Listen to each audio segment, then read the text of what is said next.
ਬਾਗ ਲਗਾਉਣ ਦੀ ਜਾਂ ਇਸ ਨੂੰ ਅਸੀਂ ਜੰਗਲ ਕਹਿ ਲਈਏ ਜਾਂ ਚਿੜੀਆਂ ਕਹਿ ਲਈਏ, ਕੀ ਲੱਗਦਾ ਹੈ ਕਿ ਇਹਦੀ ਪੰਜਾਬ ਨੂੰ ਜ਼ਰੂਰਤ ਕਿੰਨੀ ਕੁ ਸੀ? ਜਦੋਂ ਸਰਕਾਰਾਂ ਅਵੇਸਲੀਆਂ ਹੋ ਜਾਣ, ਜਦੋਂ ਸਰਕਾਰਾਂ ਦਾ ਧਿਆਨ ਬਸ ਪੈਸਾ ਬਣਾਉਣ ਵਾਲੇ ਪਾਸੇ ਹੋ ਜਾਵੇ ਜਾਂ ਲੋਕਾਂ ਨੂੰ ਗੁੰਮਰਾਹ ਕਰਨ ਵਾਲੇ ਪਾਸੇ ਹੋ ਜਾਵੇ, ਤਾਂ ਫਿਰ ਲੋਕਾਂ ਨੂੰ ਆਪ ਮੁਹਾਰੇ ਆਪਣੇ ਕੰਮ ਜਿਹੜੇ ਉਹ ਕਰਨੇ ਪੈਂਦੇ ਨੇ। ਹੱਕਾਂ ਵਾਸਤੇ ਜੂਝਣਾ ਵੀ ਪੈਂਦਾ ਹੈ ਅਤੇ ਆਪ ਦੇ ਵਾਤਾਵਰਨ ਨੂੰ ਆਪਣੇ ਬੱਚਿਆਂ ਵਾਸਤੇ ਬਚਾਉਣਾ ਵੀ ਪੈਂਦਾ ਹੈ। ਜ਼ਮੀਨ ਦੇ ਨਾਲ ਨਾਲ ਜਿਹੜਾ ਪਾਣੀ ਦਾ ਲੈਵਲ ਦਿਨ ਬ ਦਿਨ ਥੱਲੇ ਜਾ ਰਿਹਾ, ਜੇ ਆਪਾਂ ਇਸ ਪਾਸੇ ਨਿਗਾਹ ਮਾਰੀਏ ਤਾਂ ਜਿਹੜਾ ਇਹਨਾਂ ਨੇ ਇਹ ਇੱਕ ਪਾਣੀ ਦਾ ਸਿਸਟਮ ਇੱਥੇ ਕ੍ਰੀਏਟ ਕੀਤਾ ਆ, ਜਿਹਦੇ ਨਾਲ ਮੈਨੂੰ ਲੱਗਦਾ ਕਿ ਇਹ ਸਾਰੇ ਬਾਗ ਦੀ ਸਿੰਚਾਈ ਵੀ ਹੋ ਰਹੀ ਆ। ਸੁਹਾਵਣਾ ਜਿਹਾ ਮੌਸਮ ਹੋ ਜਾਂਦਾ ਹੈ ਤਾਂ ਉਦੋਂ ਅਸੀਂ ਦਰਬਾਰ ਸਾਹਿਬ ਦੀ ਗੱਲ ਕਰਦੇ ਹਾਂ ਤਾਂ ਜਦੋਂ ਕੀਰਤਨ ਗਾ ਰਹੇ ਹੁੰਦੇ, ਬਾਹਰ ਮੌਸਮ ਸੁਹਾਵਣਾ ਹੁੰਦਾ ਤਾਂ ਉੱਥੇ ਬੈਠੇ ਬੰਦੇ ਦਾ ਮਨ ਜਿਹੜਾ ਆਟੋਮੈਟਿਕ ਜੁੜਦਾ ਹੈ ਵਾਤਾਵਰਨ ਦੇ ਨਾਲ, ਬਹੁਤ ਜ਼ਿਆਦਾ ਸੰਪਰਕ ਹੁੰਦਾ ਹੈ ਗੁਰਬਾਣੀ ਦਾ। ਰੁੱਖਾਂ ਕੋਲ ਬੈਠ ਕੇ ਇੱਕ ਚੀਜ਼ ਮਹਿਸੂਸ ਹੁੰਦੀ ਹੈ ਕਿ ਮੇਰੀ ਭਾਸ਼ਾ, ਮੇਰੇ ਮੂੰਹ ਦਾ ਬੋਲ ਸਾਰਾ ਕੁਝ ਫਿੱਕਾ ਪੈ ਜਾਂਦਾ ਹੈ, ਕਿਉਂਕਿ ਨਾ ਮੈਂ ਉਹਨਾਂ ਨੂੰ ਆਪਣੀ ਭਾਸ਼ਾ 'ਚ ਦੱਸ ਸਕਦਾ ਹਾਂ, ਨਾ ਮੇਰੇ ਬੋਲਣ ਦੀ ਅਹਿਮੀਅਤ ਰਹਿ ਜਾਂਦੀ ਹੈ। ਮੇਰੇ ਅਹਿਸਾਸ ਨੂੰ ਸਿੱਧੇ ਤੌਰ 'ਤੇ ਸਮਝ ਲੈਂਦੇ ਨੇ, ਜੋ ਮੇਰੇ ਅੰਦਰ ਹੈ ਉਹ ਇਹ ਸਿੱਧਾ ਹੀ ਮਹਿਸੂਸ ਕਰ ਜਾਂਦੇ ਨੇ ਵੀ ਹਾਂ ਇਹ ਇਸ ਵੇਲੇ ਨੂੰ ਇਸ ਚੀਜ਼ ਦੀ ਲੋੜ ਹੈ ਜਾਂ ਇਹ ਸੋਚ ਰਿਹਾ ਹੈ। ਅੱਖਾਂ ਨੂੰ ਹੀ ਅਸੀਂ ਦਾਤਨ ਦੇ ਤੌਰ 'ਤੇ, ਦਵਾਈਆਂ ਦੇ ਤੌਰ 'ਤੇ ਵਰਤਦੇ ਸੀਗੇ, ਅੱਜ ਉਹ ਚੀਜ਼ਾਂ ਬੰਦ ਹੋ ਗਈਆਂ। ਅੱਜ ਅਸੀਂ ਪੇਸਟ ਤੇ ਬਰੱਸ਼ ਨਵਾਂ ਲਿਆਉਂਦੇ ਹਾਂ ਔਰ ਬਰੱਸ਼ ਪਲਾਸਟਿਕ ਦਾ ਹੁੰਦਾ ਹੈ ਜਿਹੜਾ ਬਹੁਤ ਸਾਰੀਆਂ ਬਿਮਾਰੀਆਂ ਨੂੰ ਸੱਦੇ ਦਿੰਦਾ ਹੈ। ਔਰ ਕੀ ਲੱਗਦਾ ਹੈ ਕਿ ਹੁਣ ਵਾਪਸ ਨੂੰ ਮੁੜਨਾ ਪੈਣਾ? ਮੈਂ ਅਮਰੂਦ ਦੀ ਦਾਤਨ ਬਹੁਤ ਕਰਦਾ ਹਾਂ, ਸੁਖਚੈਨ ਦੀ ਕਰਦਾ ਹਾਂ, ਜਾਮਨ ਦੀ ਕਰਦਾ ਹਾਂ, ਨਿੰਮ ਦੀ ਕਰਦਾ ਹਾਂ। ਸੁਖਚੈਨ ਦੀ ਦਾਤਨ ਕਰਕੇ ਤਾਂ ਚਾਹ ਪੀਣ ਦਾ ਨਜ਼ਾਰਾ ਹੋ। ਹਾਂ ਬਿਲਕੁਲ ਜੀ, ਬਿਲਕੁਲ। ਇਹ ਸ਼੍ਰੀ ਗੁਰੂ ਗ੍ਰੰਥ ਸਾਹਿਬ ਜੀ ਦੇ ਵਿੱਚ ਜਿਵੇਂ ਲੱਗੇ ਹੋਏ ਨੇ ਜਿਹੜੇ ਰੁੱਖ ਦਰਜ ਨੇ, ਔਰ ਚਿੜੀਆਂ ਜਿਹੜੀਆਂ ਜਿਹਨੂੰ ਮਾਝੇ 'ਚ ਝੰਗੀਆਂ ਕਿਹਾ ਜਾਂਦਾ ਹੈ, ਉਹ ਝੰਗੀਆਂ ਹੁਣ ਕਿੰਨੀਆਂ ਕੁ ਲਾਉਣ ਦੀ ਜ਼ਰੂਰਤ ਫਿਰ ਆਣ ਖੜੀ ਹੋਈ ਹੈ? ਤਾਂ ਇਕੋਸਿੱਖ ਵਰਗੀਆਂ ਫਾਊਂਡੇਸ਼ਨਸ ਹੈਗੀਆਂ, ਤੁਸੀਂ ਜ਼ਮੀਨ ਦਾ ਪ੍ਰਬੰਧ ਕਰ ਲਓ ਤਾਂ ਰੁੱਖ ਉਹ ਫ੍ਰੀ ਆਫ ਕਾਸਟ ਲਾ ਕੇ ਜਾਂਦੇ ਨੇ। ਬਾਬਾ ਸੇਵਾ ਸਿੰਘ ਜੀ ਨੇ ਖਡੂਰ ਸਾਹਿਬ ਤੋਂ ਸਾਡੇ ਏਰੀਆ ਦੇ ਵਿੱਚ ਉਹਨਾਂ ਨੇ ਬਹੁਤ ਬਾਗ ਲਾਏ ਨੇ, ਸੜਕਾਂ ਦੇ ਉੱਤੇ ਚਾਰੇ ਪਾਸੇ ਰੁੱਖ ਲਾਏ ਨੇ। ਸੋ ਇਸ ਤਰੀਕੇ ਨਾਲ ਜਿਹੜੀਆਂ ਸੰਸਥਾਵਾਂ ਇਹ ਕੰਮ ਕਰ ਰਹੀਆਂ ਨੇ, ਉਹਨਾਂ ਦੇ ਨਾਲ ਕਿਤੇ ਨਾ ਕਿਤੇ ਜੁੜਨ ਦੀ ਲੋੜ ਹੈ। ਉਹਨਾਂ ਨੂੰ ਹੌਸਲਾ ਵੀ ਦੇਣ ਦੀ ਲੋੜ ਹੈ ਔਰ ਨਾਲ ਦੇ ਨਾਲ ਇੱਕ ਮੋਢਾ ਦੇਣ ਦੀ ਲੋੜ ਵੀ ਹੈ ਕਿ ਅਸੀਂ ਰਲ ਮਿਲ ਕੇ ਹੀ ਆਪਣੇ ਵਾਤਾਵਰਨ ਨੂੰ ਬਚਾ ਸਕਦੇ ਹਾਂ। ਜ਼ਿਆਦਾ ਵੱਡੇ ਛੱਪੜਾਂ ਦੀ ਜਾਂ ਜ਼ਿਆਦਾ ਵੱਡੇ ਤਲਾਬਾਂ ਦੀ ਲੋੜ ਨਹੀਂ ਹੈ, ਛੋਟੇ ਛੋਟੇ ਟੋਏ ਪੁੱਟ ਲੈ ਜਾਣ ਤਾਂ ਉਹ ਵੀ ਪਾਣੀ ਜਿਹੜਾ ਆ ਸੇਵ ਕਰਨ ਦੇ ਵਿੱਚ ਕੰਮ ਆ ਸਕਦੇ ਨੇ। ਪਹਿਲੀ ਗੱਲ ਤਾਂ ਅਸੀਂ ਆਪ ਹੀ ਤਿਆਰ ਨਹੀਂ ਹੈਗੇ ਕਿ ਅਸੀਂ ਵਾਤਾਵਰਨ ਲਈ ਕੁਝ ਕਰਨਾ ਚਾਹੁੰਦੇ ਹਾਂ ਜਾਂ ਆਪਦੀ ਆਉਣ ਵਾਲੀ ਨਸਲ ਵਾਸਤੇ ਅਸੀਂ ਇਨਵਾਇਰਨਮੈਂਟ ਨੂੰ ਬਚਾ ਕੇ ਰੱਖਣਾ ਚਾਹੁੰਦੇ ਹਾਂ। ਪਹਿਲਾਂ ਤਾਂ ਆਪ ਤਿਆਰੀ ਕਰੀਏ, ਆਪਣੇ ਲੈਵਲ 'ਤੇ ਅਸੀਂ ਕੀ ਕਰ ਸਕਦੇ ਹਾਂ, ਫਿਰ ਗੌਰਮੈਂਟ ਨੂੰ ਵੀ ਲਾਵਾਂ ਦੇ ਲਵਾਂਗੇ। ਸ਼੍ਰੀ ਗੁਰੂ ਗ੍ਰੰਥ ਸਾਹਿਬ ਜੀ ਦੇ ਨਾਮ ਤੇ ਇੱਕ ਬਾਗ ਦੀ ਸ਼ੁਰੂਆਤ ਹੋਈ ਹੈ ਅੱਜ, ਔਰ ਪੱਤੋ ਹੀਰਾ ਸਿੰਘ ਦੇ ਵਿੱਚ ਗੁਰਦੁਆਰਾ ਸਾਹਿਬ ਬਣਿਆ ਹੋਇਆ ਹੈ ਜਿੱਥੇ ਇਹ ਬਾਗ ਲਗਾਇਆ ਗਿਆ। ਔਰ ਇਸ ਬਾਗ ਦੀ ਖਾਸੀਅਤ ਇਹ ਹੈ ਕਿ ਇਸ ਵਿੱਚ ਸਾਰੇ ਹੀ ਉਹ ਰੁੱਖ ਲਗਾਏ ਗਏ ਨੇ ਜਿਹੜੇ ਸ਼੍ਰੀ ਗੁਰੂ ਗ੍ਰੰਥ ਸਾਹਿਬ ਜੀ ਦੇ ਵਿੱਚ ਦਰਜ ਨੇ। ਔਰ ਇਹ ਜਿਹੜੀ ਜਗ੍ਹਾ ਹੈ ਇਹ ਵੀ 4 ਗੁਰੂ ਸਾਹਿਬਾਨ ਦੀ ਚਰਨ ਛੋਹ ਪ੍ਰਾਪਤ ਹੈ। ਸੋ ਬੀਰ ਸਿੰਘ ਜੀ ਵੀ ਸਾਡੇ ਨਾਲ ਮੌਜੂਦ ਨੇ, ਉਹਨਾਂ ਕੋਲੋਂ ਵੀ ਇਸ ਬਾਗ ਦੀ ਖਾਸੀਅਤ ਵੀ ਜਾਣਾਂਗੇ ਅਤੇ ਇਹ ਵੀ ਜਾਣਾਂਗੇ ਕਿਉਂ ਜ਼ਰੂਰਤ ਸੀਗੀ ਇਹ ਬਾਗ ਲਾਉਣ ਦੀ ਅਤੇ ਹੋਰ ਲੋਕਾਂ ਨੂੰ ਇਹਦੀ ਕੀ ਪ੍ਰੇਰਨਾ ਇਸ ਤੋਂ ਮਿਲੇਗੀ ਔਰ ਕੀ ਹੋਰ ਲੋਕ ਵੀ ਇਸ ਨੂੰ ਦੇਖ ਕੇ ਜਿਹੜਾ ਆ ਆਪਣੇ ਪਿੰਡਾਂ ਦੇ ਵਿੱਚ ਚਿੜੀਆਂ ਜਿਸ ਨੂੰ ਕਿਹਾ ਜਾਂਦਾ ਜਾਂ ਝੰਗੀਆਂ ਕਿਹਾ ਜਾਂਦਾ ਉਹ ਲਵਾਉਣ ਦੀ ਕੋਸ਼ਿਸ਼ ਕਰਨਗੇ। ਕਿਉਂਕਿ ਅੱਜ ਇਨਵਾਇਰਨਮੈਂਟ ਦੀ ਗੱਲ ਕਰਦੇ ਹਾਂ ਤਾਂ ਵਾਤਾਵਰਨ ਦੇ ਵਿੱਚ ਇੰਨੀ ਕੁ ਗਿਰਾਵਟ ਆ ਚੁੱਕੀ ਹੈ ਕਿ ਦਿੱਲੀ ਵਰਗੇ ਏਰੀਏ ਦੇ ਵਿੱਚ ਕਰੋਨਾ ਦੇ ਕਾਰਨ ਆਕਸੀਜਨ ਦੀ ਕਮੀ ਹੋ ਗਈ। ਉਸ ਤੋਂ ਬਾਅਦ ਜੇ ਅਸੀਂ ਗੱਲ ਕਰਦੇ ਹਾਂ ਤਾਂ ਗਲੋਬਲ ਵਾਰਮਿੰਗ ਦੇ ਕਾਰਨ ਇੰਨਾ ਕੁ ਟੈਂਪਰੇਚਰ ਵੱਧ ਚੁੱਕਿਆ ਕਿ ਕੈਨੇਡਾ ਦੇ ਹਾਲਾਤ ਜਿਹੜੇ ਨੇ ਉਹ ਸਭ ਲੋਕ ਜਾਣਦੇ ਨੇ। ਸੋ ਇਹ ਜਿਹੜੀ ਨਵੀਂ ਸ਼ੁਰੂਆਤ ਹੋਈ ਹੈ ਉਸ ਦੇ ਬਾਰੇ ਜਾਣਕਾਰੀ ਲੈਂਦੇ ਹਾਂ। ਸਭ ਤੋਂ ਪਹਿਲਾਂ ਤਾਂ ਤੁਹਾਡਾ KTV UK ਦੇ ਉੱਪਰ ਬਹੁਤ-ਬਹੁਤ ਸਵਾਗਤ ਹੈ। ਧੰਨਵਾਦ ਭੈਣ ਜੀ। ਬੀਰ ਸਿੰਘ ਜੀ, ਅੱਜ ਜਿਹੜੀ ਸ਼ੁਰੂਆਤ ਹੋਈ ਹੈ ਬਾਗ ਲਗਾਉਣ ਦੀ, ਜਾਂ ਇਸ ਨੂੰ ਅਸੀਂ ਜੰਗਲ ਕਹਿ ਲਈਏ ਜਾਂ ਚਿੜੀਆਂ ਕਹਿ ਲਈਏ, ਕੀ ਲੱਗਦਾ ਹੈ ਕਿ ਇਹਦੀ ਪੰਜਾਬ ਨੂੰ ਜ਼ਰੂਰਤ ਕਿੰਨੀ ਕੁ ਸੀ? ਅੱਜ ਅਸੀਂ ਕਿਸ ਜਗ੍ਹਾ ਦੇ ਉੱਪਰ ਖੜ੍ਹੇ ਹਾਂ ਜਦੋਂ ਕਿਸਾਨ ਜਿਹੜੇ ਨੇ ਉਹ ਆਪਣੇ ਹੱਕਾਂ ਲਈ ਲੜ ਰਹੇ ਨੇ, ਉਸ ਪਾਸੇ ਖੇਤੀ ਦੇ ਲਈ ਲੜ ਰਹੇ ਨੇ, ਔਰ ਇੱਥੇ ਅੱਜ ਅਸੀਂ ਬਾਗ ਵੀ ਲਗਾ ਰਹੇ ਹਾਂ। ਕਿੰਨੀਆਂ ਕੁ ਗੱਲਾਂ ਇਹ ਮੈਟਰ ਰੱਖਦੀਆਂ ਨੇ ਸਾਡੀ ਜ਼ਿੰਦਗੀ 'ਚ? ਮੈਂ ਇੱਕ ਛੋਟੀ ਜਿਹੀ ਉਦਾਹਰਨ ਦੇਵਾਂਗਾ ਜੀ। ਇੱਥੇ ਪੰਜਵੇਂ ਪਾਤਸ਼ਾਹ ਨੇ ਸਾਨੂੰ ਹੁਕਮ ਕੀਤਾ ਦਸਵੰਧ ਕੱਢਣ ਦਾ, ਔਰ ਦਸਵੰਧ ਦਾ ਸਿਸਟਮ ਇੱਕ ਇੱਦਾਂ ਦਾ ਸੀਗਾ ਕਿ ਆਪਣੀ ਕਿਰਤ ਕਮਾਈ ਦੇ ਵਿੱਚੋਂ 10ਵਾਂ ਹਿੱਸਾ ਕੱਢ ਕੇ ਕਿਸ ਤਰੀਕੇ ਨਾਲ ਤੁਸੀਂ ਉਹਨੂੰ ਵਰਤਣਾ ਆ, ਕਿਸ ਤਰੀਕੇ ਨਾਲ ਆਪਣੇ ਵਾਤਾਵਰਨ ਨੂੰ ਜਾਂ ਆਪਣੇ ਆਸ-ਪਾਸ ਆਪਣੇ ਇਰਦ ਗਿਰਦ ਰਹਿੰਦੇ ਲੋਕਾਂ ਨੂੰ ਕਿੱਦਾਂ ਉਹਨਾਂ ਦੇ ਜੀਵਨ ਦੇ ਵਿੱਚ ਤੁਸੀਂ ਫ਼ਰਕ ਪਾ ਸਕਦੇ ਹੋ, ਉਸ ਸਿਸਟਮ ਦਾ ਖੌਫ ਇੰਨਾ ਕੁ ਵੱਧ ਗਿਆ ਕਿ ਮੁਗਲ ਹਕੂਮਤ ਨੂੰ ਲੱਗਿਆ ਕਿ ਫਿਰ ਅਸੀਂ ਟੈਕਸ ਕਿੱਦਾਂ ਵਸੂਲਾਂਗੇ ਲੋਕਾਂ ਕੋਲੋਂ।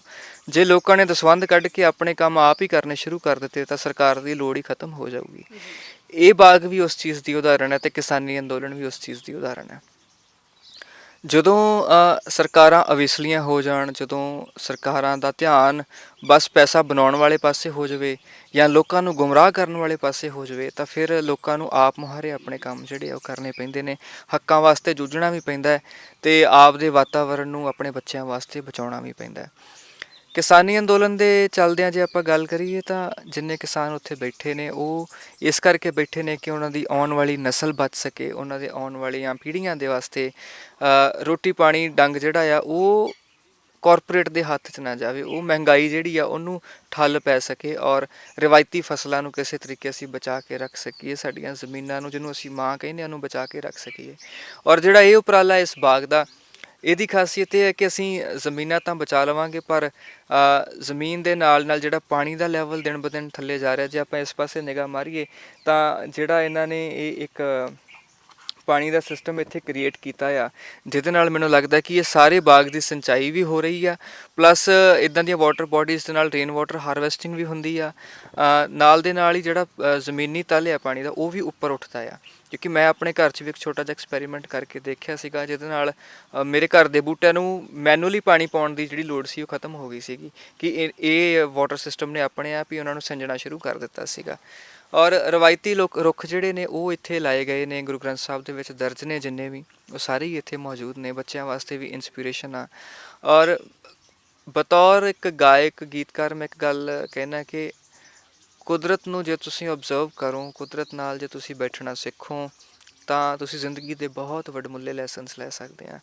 ਕਿਉਂਕਿ ਆਮ ਭੱਜ ਦੌੜ ਦੇ ਵਿੱਚ ਅਸੀਂ ਆਪਣੇ ਨੈਚੁਰਲ ਹੈਬੀਟੇਟ ਤੋਂ ਦੂਰ ਹੁੰਦੇ ਜਾ ਰਹੇ ਹਾਂ। ਸਾਡਾ ਨੈਚੁਰਲ ਹੈਬੀਟੇਟ ਕੁਦਰਤ ਹੈ, ਇਨਵਾਇਰਨਮੈਂਟ ਜਿਹੜੀ ਜਿੱਥੇ ਅਸੀਂ ਹੁਣ ਬੈਠੇ ਹਾਂ ਇਹ ਸਾਡਾ ਨੈਚੁਰਲ ਹੈਬੀਟੇਟ ਆ। ਪਰ ਕੰਧਾਂ ਦੇ ਵਿੱਚ ਬਹਿ ਜਾਣਾ, ਆਪਣੇ ਆਪ ਨੂੰ ਬੰਦ ਕਰ ਲੈਣਾ, ਉਹਦੇ ਨਾਲ ਖਿਆਲ ਵੀ ਕਿਤੇ ਨਾ ਕਿਤੇ ਬੰਦ ਹੋਣੇ ਸ਼ੁਰੂ ਹੋ ਜਾਂਦੇ ਨੇ। ਔਰ ਅਗਲੀ ਗੱਲ ਇਹ ਕਿ ਠੀਕ ਹੈ, ਆਪਾਂ ਇਹ ਵੀ ਕਹਿ ਸਕਦੇ ਕਿ ਅੰਦਰ ਦਾ ਜਿਹੜਾ ਮੌਸਮ ਹੈ ਉਹ ਬਾਹਰ ਨਾਲ ਫਰਕ ਨਹੀਂ ਪੈਂਦਾ, ਪਰ ਸਾਡੇ ਤੇ ਪਰਤਾਂ ਇੰਨੀਆਂ ਕਿ ਚੜੀਆਂ ਹੋਈਆਂ ਕਿ ਅੰਦਰ ਦੇ ਮੌਸਮ ਨੂੰ ਠੀਕ ਕਰਨ ਵਾਸਤੇ ਵੀ ਬਾਹਰੋਂ ਸਾਨੂੰ ਹੰਭਲੇ ਲੈਣੇ ਪੈਂਦੇ ਨੇ। ਬਾਹਰੋਂ ਸਾਨੂੰ ਜਿੱਦਾਂ ਐਗਜ਼ਾਮਪਲ ਦਿੰਦਾ ਕਿ ਅਸੀਂ ਪਾਠ ਪੜ੍ਹਨ ਲੱਗਿਆ ਅਗਰਬੱਤੀ ਜਗਾਉਣ ਦਾ ਮਤਲਬ ਇਹ ਹੈ ਕਿ ਹਾਂ ਮੇਰੇ ਅਰਾਊਂਡ ਖੁਸ਼ਬੂ ਇੱਕ ਚੰਗੀ ਹੋਵੇ ਤਾਂ ਮੈਨੂੰ ਮਾਹੌਲ ਨੂੰ ਇੱਕ ਕੈਟਲਿਕ ਦਾ ਕੰਮ ਉਹ ਅਗਰਬੱਤੀ ਕਰ ਦਿੰਦੀ ਹੈ। ਉਹੀ ਕੰਮ ਇਹ ਇਨਵਾਇਰਮੈਂਟਲ ਬਾਗ ਜਿਹੜੇ ਨੇ ਇਹ ਚੀਜ਼ਾਂ ਜਿਹੜੀਆਂ ਨੇ ਇਹ ਕਰਨਗੀਆਂ। ਜਦੋਂ ਸੁਹਾਵਣਾ ਜਿਹਾ ਮੌਸਮ ਹੋ ਜਾਂਦਾ ਆ ਤਾਂ ਉਦੋਂ ਅਸੀਂ ਦਰਬਾਰ ਸਾਹਿਬ ਦੀ ਗੱਲ ਕਰਦੇ ਹਾਂ ਤਾਂ ਜਦੋਂ ਕੀਰਤਨ ਗਾ ਰਹੇ ਹੁੰਦੇ, ਬਾਹਰ ਮੌਸਮ ਸੁਹਾਵਣਾ ਹੁੰਦਾ ਤਾਂ ਉੱਥੇ ਬੈਠੇ ਬੰਦੇ ਦਾ ਮਨ ਜਿਹੜਾ ਆਟੋਮੈਟਿਕ ਜੁੜਦਾ ਹੈ ਵਾਤਾਵਰਨ ਦੇ ਨਾਲ, ਬਹੁਤ ਜ਼ਿਆਦਾ ਸੰਪਰਕ ਹੁੰਦਾ ਹੈ ਗੁਰਬਾਣੀ ਦਾ। ਜੀ ਮੈਂ ਆਪਣੀ ਇੱਕ ਗੱਲ ਕਰੂੰਗਾ ਕਿ ਮੇਰਾ ਬਹੁਤ ਕਈ ਵਾਰੀ ਦਿਲ ਹੁੰਦਾ ਕਿ ਜਦੋਂ ਮੌਸਮ ਠੀਕ ਹੋਵੇ ਤਾਂ ਕਿਸੇ ਸੰਘਣੇ ਜਿਹੇ ਰੁੱਖ ਦੀ ਛਾਂ 'ਚ ਬੈਠਾ ਮੈਂ ਕੀਰਤਨ ਸੁਣਦਾ ਹਾਂ। ਕਈ ਵਾਰੀ ਕਵਿਤਾਵਾਂ ਲਿਖਣ ਵਾਸਤੇ ਇੱਧਰ ਉੱਧਰ ਮੈਂ ਭਟਕਦਾ ਵੀ ਰਿਹਾ ਤਾਂ ਉਹਦੇ 'ਚ ਇੱਕ ਆਬਜ਼ਰਵੇਸ਼ਨ ਨਿਕਲੀ ਕਿ ਰੁੱਖਾਂ ਕੋਲ ਬੈਠ ਕੇ ਇੱਕ ਚੀਜ਼ ਮਹਿਸੂਸ ਹੁੰਦੀ ਹੈ ਕਿ ਮੇਰੀ ਭਾਸ਼ਾ, ਮੇਰੇ ਮੂੰਹ ਦਾ ਬੋਲ ਸਾਰਾ ਕੁਝ ਹੀ ਫਿੱਕਾ ਪੈ ਜਾਂਦਾ ਹੈ। ਕਿਉਂਕਿ ਨਾ ਮੈਂ ਉਹਨਾਂ ਨੂੰ ਆਪਣੀ ਭਾਸ਼ਾ 'ਚ ਦੱਸ ਸਕਦਾ ਹਾਂ, ਨਾ ਮੇਰੇ ਬੋਲਣ ਦੀ ਅਹਿਮੀਅਤ ਰਹਿ ਜਾਂਦੀ ਹੈ। ਮੇਰੇ ਅਹਿਸਾਸ ਨੂੰ ਸਿੱਧੇ ਤੌਰ 'ਤੇ ਸਮਝ ਲੈਂਦੇ ਨੇ, ਜੋ ਮੇਰੇ ਅੰਦਰ ਹੈ ਉਹ ਇਹ ਸਿੱਧਾ ਹੀ ਮਹਿਸੂਸ ਕਰ ਜਾਂਦੇ ਨੇ ਵੀ ਹਾਂ ਇਹ ਇਸ ਵੇਲੇ ਨੂੰ ਇਸ ਚੀਜ਼ ਦੀ ਲੋੜ ਹੈ ਜਾਂ ਇਹ ਸੋਚ ਰਿਹਾ। ਤਾਂ ਜਿੰਨਾ ਅਸੀਂ ਕੁਦਰਤ ਦੇ ਨੇੜੇ ਹੋਵਾਂਗੇ ਆਪਦੇ ਆਪ ਨੂੰ ਵੀ ਓਨਾ ਬਰੀਕੀ ਨਾਲ, ਓਨਾ ਗਹਿਰਾਈ ਨਾਲ ਸਮਝ ਸਕਾਂਗੇ। ਆਬਜ਼ਰਵੇਸ਼ਨ ਦੇ ਵਿੱਚੋਂ ਹੀ ਚੀਜ਼ਾਂ ਨਿਕਲਦੀਆਂ ਨੇ। ਜੇ ਗੁਰਬਾਣੀ ਦੇ ਵਿੱਚ ਜ਼ਿਕਰ ਆ ਕੁਦਰਤ ਦਾ ਤਾਂ ਇਸੇ ਕਰਕੇ ਕਿ ਗੁਰੂ ਸਾਹਿਬ ਕੁਦਰਤ ਦੇ ਵਿੱਚ ਵਿਚਰਦੇ ਕੁਦਰਤ ਦੇ ਹੀ ਮੈਟਾਫਰਸ ਨੂੰ ਯੂਜ਼ ਕਰਕੇ ਸਾਨੂੰ ਸਿਖਾਉਣ ਦੀ, ਸਮਝਾਉਣ ਦੀ ਕੋਸ਼ਿਸ਼ ਕਰਦੇ ਨੇ। ਤਾਂ ਮੈਂ ਕਵੀਆਂ ਨੂੰ ਵੀ ਬੇਨਤੀ ਕਰਦਾ ਹਾਂ ਕਿ ਜਿਹੜੇ ਮੌਜੂਦਾ ਮੇਰੇ ਵੀਰ ਨੇ, ਗੀਤਕਾਰ ਨੇ, ਚਾਹੇ ਕਵੀ ਨੇ, ਕਿ ਕੋਸ਼ਿਸ਼ ਕਰੀਏ ਆਪਾਂ ਵੀ ਆਪਣੇ ਗੀਤਾਂ ਦੇ ਵਿੱਚ, ਜਿਵੇਂ ਸਰਤਾਜ ਭਾਜੀ ਨੇ ਇੱਕ ਗਾਣਾ ਕੀਤਾ ਸੀ ਮੋਤੀਆ ਚਮੇਲੀ ਬੇਲਾ ਕੇਤਕੀ ਤੇਰੇ, ਇੱਕ ਬੜਾ ਸੋਹਣਾ। ਇਸ ਗਾਣੇ ਦੇ ਮੈਂ ਖੁਦ ਦੀ ਗੱਲ ਕਰਾਂ ਤਾਂ ਮੈਨੂੰ ਉਹ ਸਾਰੇ ਰੁੱਖ ਮੈਂ ਦੇਖੇ ਨਹੀਂ ਹੋਣਗੇ ਜਿਹੜੇ ਨਾਮ ਲਏ ਗਏ ਸੀ। ਹਾਂ, ਤਾਂ ਉਹਦੇ ਨਾਲ ਰੁਚੀ ਪੈਦਾ ਹੁੰਦੀ ਹੈ ਬੱਚਿਆਂ ਦੇ ਵਿੱਚ। ਤਾਂ ਇਦਾਂ ਦੀਆਂ ਕੋਸ਼ਿਸ਼ਾਂ ਕਰਦੇ ਰਹਿਣਾ ਚਾਹੀਦਾ ਆ। ਔਰ ਰੱਬ ਸੁੱਖ ਰੱਖੇ ਕਿ ਇਦਾਂ ਦੇ ਬਾਗ ਹੋਰ ਵੀ ਲੱਗਣ, ਹੋਰ ਵੀ ਪਿੰਡ ਇਸ ਬਾਗ ਤੋਂ ਪ੍ਰੇਰਿਤ ਹੋ ਕੇ ਆਪਣੇ ਪਿੰਡਾਂ ਦੇ ਵਿੱਚ ਇਹੋ ਜਿਹੇ ਉਪਰਾਲੇ ਕਰਨ ਦੀ ਕੋਸ਼ਿਸ਼ ਕਰਨ। ਔਰ ਚੜ੍ਹਦੀ ਕਲਾ ਹੋਵੇ ਔਰ ਅਸੀਂ ਆਪਣੇ ਵਾਤਾਵਰਨ ਨੂੰ ਰਲ ਮਿਲ ਕੇ ਬਚਾ ਸਕੀਏ ਜੀ। ਕੁਦਰਤ ਨਾਲ ਜੁੜਨ ਦੀ ਗੱਲ ਹੋਈ ਹੈ, ਫਿਰ ਜਦੋਂ ਅਸੀਂ ਪਿੱਛੇ ਨੂੰ ਦੇਖਦੇ ਹਾਂ ਤਾਂ ਸਾਡੇ ਘਰ ਦੇ ਜਿਹੜੇ ਸੀਗੇ ਪੁਰਾਣੇ ਜਿਹੜੇ ਬਜ਼ੁਰਗ ਨੇ, ਉਹ ਦਾਤਣਾ ਕਰਦੇ ਸੀਗੇ। ਸਵੇਰੇ ਉੱਠ ਕੇ ਉਹ ਸੈਰ ਨੂੰ ਵੀ ਜਾਂਦੇ ਸੀਗੇ, ਕਿਉਂਕਿ ਬਾਹਰ ਹੀ ਕਿਰਿਆ ਕਰਨ ਜਾਣਾ ਹੁੰਦਾ ਹੈ। ਉਸ ਤੋਂ ਬਾਅਦ ਜੇ ਅਸੀਂ ਗੱਲ ਕਰਦੇ ਹਾਂ ਤਾਂ ਸਵੇਰੇ ਸਵੇਰੇ ਖੇਤਾਂ ਨੂੰ ਜਾਂਦੇ ਸੀਗੇ, ਲੈ ਕੇ ਹਲ ਵਾਹੁਣ ਜਾਂਦੇ ਸੀਗੇ। ਸੋ ਕੁਦਰਤ ਨਾਲ ਜੁੜੇ ਹੋਏ ਸੀਗੇ, ਔਰ ਇਹਨਾਂ ਰੁੱਖਾਂ ਨੂੰ ਹੀ ਅਸੀਂ ਦਾਤਣ ਦੇ ਤੌਰ 'ਤੇ, ਦਵਾਈਆਂ ਦੇ ਤੌਰ 'ਤੇ ਵਰਤਦੇ ਸੀਗੇ। ਅੱਜ ਉਹ ਚੀਜ਼ਾਂ ਬੰਦ ਹੋ ਗਈਆਂ। ਅੱਜ ਅਸੀਂ ਪੇਸਟ ਤੇ ਬ੍ਰਸ਼ ਨਵਾਂ ਲਿਆਉਂਦੇ ਹਾਂ, ਔਰ ਬ੍ਰਸ਼ ਪਲਾਸਟਿਕ ਦਾ ਹੁੰਦਾ ਹੈ ਜਿਹੜਾ ਬਹੁਤ ਸਾਰੀਆਂ ਬਿਮਾਰੀਆਂ ਨੂੰ ਸੱਦੇ ਦਿੰਦਾ ਹੈ। ਔਰ ਕੀ ਲੱਗਦਾ ਹੈ ਕਿ ਹੁਣ ਵਾਪਸ ਨੂੰ ਮੁੜਨਾ ਪੈਣਾ? ਜੇ ਤੁਸੀਂ ਮੇਰਾ ਬੈਗ ਆ ਉਹ ਵੀਰ ਦੇ ਕੋਲ ਹੈ, ਜੇ ਬੈਗ ਖੋਲ੍ਹ ਕੇ ਦੇਖੋਗੇ ਤਾਂ ਉਹਦੇ ਤੁਹਾਨੂੰ ਜਾਮਨੂ ਦੀਆਂ ਦਾਤਰਾਂ ਲੱਭਣਗੀਆਂ। ਜੀ।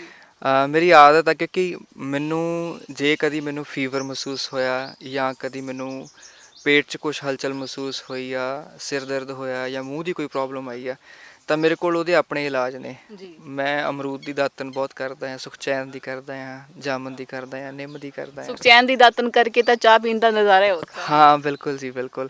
ਪਰ ਉਹ ਚੀਜ਼ਾਂ ਜੇ ਅਸੀਂ ਕਵਾਂਗੇ ਤਾਂ ਇੱਦਾਂ ਸਮਝ ਨਹੀਂ ਆਉਣੀ, ਉਹ ਕਰਕੇ ਪਤਾ ਲੱਗਣੀਆਂ। ਤਾਂ ਮੈਂ ਕਹਿੰਦਾ ਕਿ ਸਗੋਂ ਉਹਨਾਂ ਨੂੰ ਐਡਵੈਂਚਰ ਦੇ ਤੌਰ 'ਤੇ ਇੱਕ ਵਾਰੀ ਕਰਕੇ ਦੇਖੋ, ਤੁਸੀਂ ਕੀਤਾ ਮੁੜ ਕੇ ਤੁਹਾਡੇ ਕੋਲ ਖੁਦ ਕੋ ਰਿਹਾ ਨਹੀਂ ਜਾਣਾ। ਗੁਰੂ ਹਰਿਰਾਏ ਪਾਤਸ਼ਾਹ ਜੀ ਨੇ ਵੀ ਬਾਗ ਲਾਇਆ ਸੀਗਾ, ਔਰ ਅੱਜ ਉਹ ਬਾਗ ਹਰਿਆ ਭਰਿਆ ਵੀ ਹੈ। ਦੇਖ ਕੇ ਵੀ ਆਏ ਅਸੀਂ। ਔਰ ਕੀ ਲੱਗਦਾ ਹੈ ਕਿ ਅੱਜ ਜੇ ਅਸੀਂ ਸ਼੍ਰੀ ਗੁਰੂ ਗ੍ਰੰਥ ਸਾਹਿਬ ਜੀ ਨੂੰ ਦੇਖਦੇ ਹੋਏ ਜਾਂ ਗੁਰੂ ਹਰਿਰਾਏ ਪਾਤਸ਼ਾਹ ਜੀ ਤੋਂ ਸਿੱਖਿਆ ਲੈਂਦੇ ਹੋਏ, ਕਿੰਨੀਆਂ ਕੁ ਚੰਗੀਆਂ, ਕਿੰਨੀਆਂ ਕੁ ਚਿੜੀਆਂ ਜਿਹੜੀਆਂ ਨੇ ਉਹ ਲਾਉਣ ਦੀ ਜ਼ਰੂਰਤ ਅੱਜ ਉੱਠ ਖੜੀ ਹੋਈ ਹੈ? ਦੇਖੋ, ਇਹਦੀ ਮੈਂ ਗੱਲ ਕਹੂੰਗਾ ਕਿ ਸੈਲਫ ਐਨਾਲਿਸਿਸ ਦੀ ਲੋੜ ਹੈ। ਸਾਨੂੰ ਸਾਰਿਆਂ ਨੂੰ ਆਪਣੇ ਆਸ-ਪਾਸ ਦੇਖਣ ਦੀ ਲੋੜ ਆ ਕਿ ਸਾਨੂੰ ਕਿੱਥੇ ਕਿਹੜੀ ਚੀਜ਼ ਦੀ ਜ਼ਿਆਦਾ ਲੋੜ ਪੈ ਰਹੀ ਆ। ਕਿਉਂਕਿ ਮੈਂ ਇਹ ਨਹੀਂ ਕਹਿਣਾ ਕਿ ਹਾਂ, ਮੈਂ ਜ਼ਰੂਰ ਦਿਖਾ ਦਿੰਦਾ ਮੇਰਾ ਬੈਗ ਦੇ।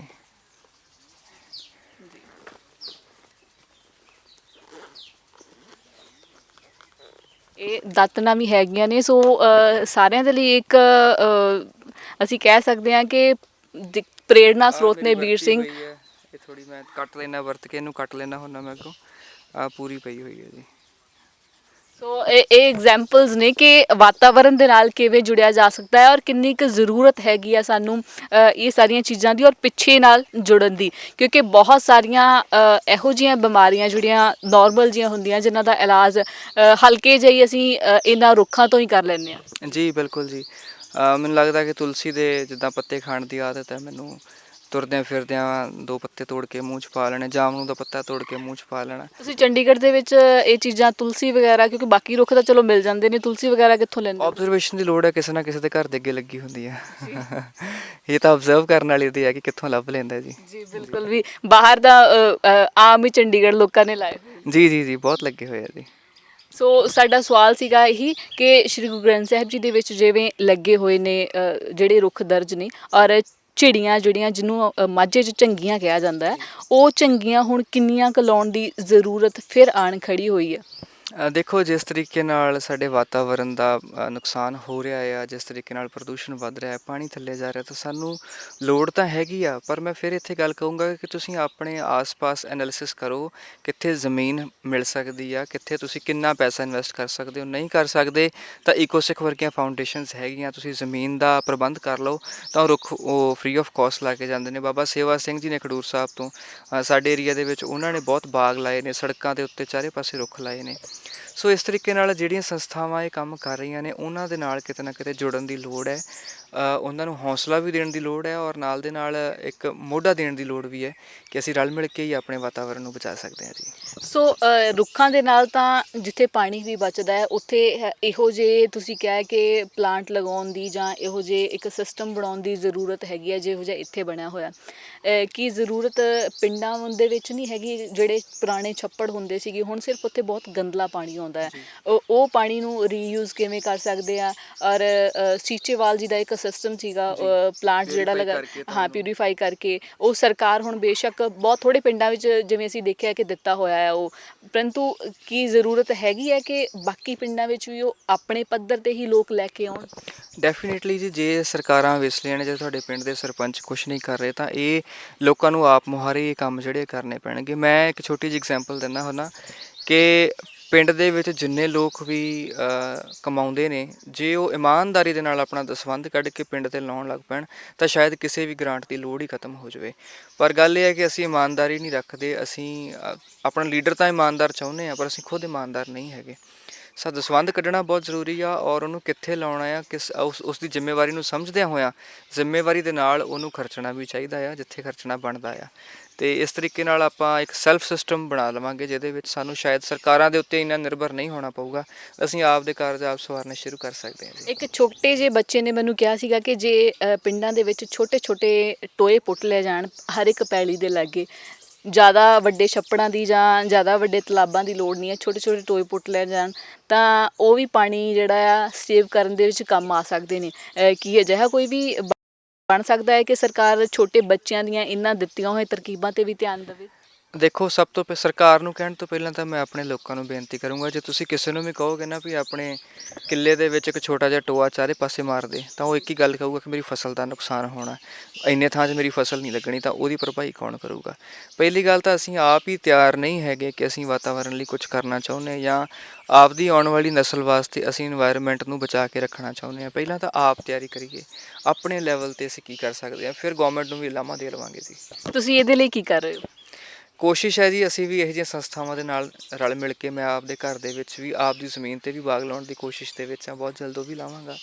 ਔਰ ਜਿੱਥੇ ਕਿਤੇ ਪਤਾ ਲੱਗਦਾ ਹੈ ਕਿ ਹਾਂ ਇੱਥੇ ਇਹ ਪ੍ਰੋਜੈਕਟ ਚੱਲ ਰਿਹਾ ਆ, ਬਾਬਾ ਸੇਵਾ ਸਿੰਘ ਜੀ ਦੇ ਨਾਲ ਵੀ ਕਈ ਵਾਰੀ ਮੇਰਾ ਬ੍ਰਦਰ ਜਾ ਕੇ ਮੁਲਾਕਾਤ ਕਰਕੇ ਆਉਂਦਾ ਰਿਹਾ ਕਿ ਕਿਸ ਤਰੀਕੇ ਨਾਲ ਆਪਾਂ ਇਨਵਾਇਰਨਮੈਂਟ ਨੂੰ ਹੋਰ ਚੀਜ਼ਾਂ ਕਰ ਸਕਦੇ ਹਾਂ, ਕਿਹੜੀ ਕਿਹੜੀ ਪਲਾਂਟੇਸ਼ਨ, ਕਿਹੜੀਆਂ ਕਿਹੜੀਆਂ ਕ੍ਰੌਪਸ, ਕਿਹੜੀਆਂ ਫਸਲਾਂ ਦੇ ਨਾਲ ਪੰਜਾਬ ਦੀ ਮਿੱਟੀ ਨੂੰ ਹੋਰ ਤਰੀਕੇ ਨਾਲ ਬਚਾਇਆ ਜਾ ਸਕਦਾ। ਜੇ ਨਾਈਟ੍ਰੋਜਨ ਵਧਾਉਣੀ ਹੈ ਤਾਂ ਕਿਹੜੇ ਬੂਟੇ ਲਾਉਣੇ ਚਾਹੀਦੇ ਨੇ।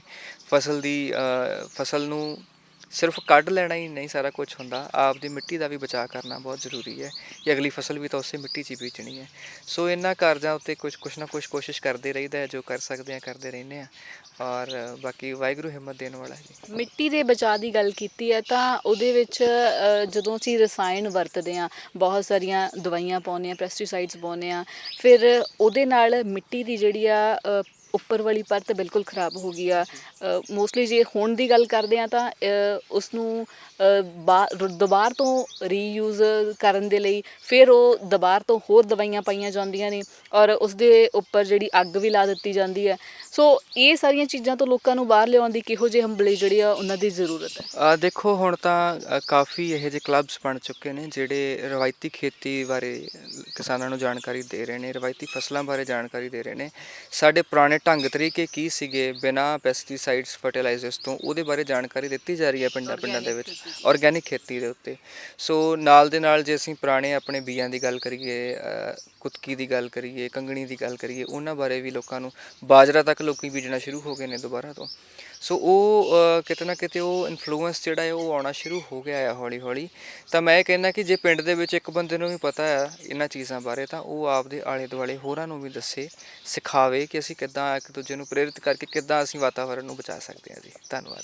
ਸੋ ਜੇ ਅਸੀਂ ਜਿਹੜੀ ਗੱਲ ਕੀਤੀ ਹੈਗੀ ਆ ਵਾਤਾਵਰਨ ਨੂੰ ਬਚਾਉਣ ਦੀ, ਉਹਦੇ ਵਿੱਚ ਕਿਸ ਤਰੀਕੇ ਨਾਲ ਅਸੀਂ ਪੁਰਾਣੀਆਂ ਰਵਾਇਤਾਂ ਦੇ ਨਾਲ ਕੰਮ ਕਰਦਿਆਂ ਹੋਇਆਂ ਗੁਰੂ ਸਾਹਿਬ ਦੀ ਸਿਹਤ ਲੈ ਕੇ ਆਪਣੇ ਵਾਤਾਵਰਨ ਨੂੰ ਬਚਾ ਸਕਦੇ ਹਾਂ।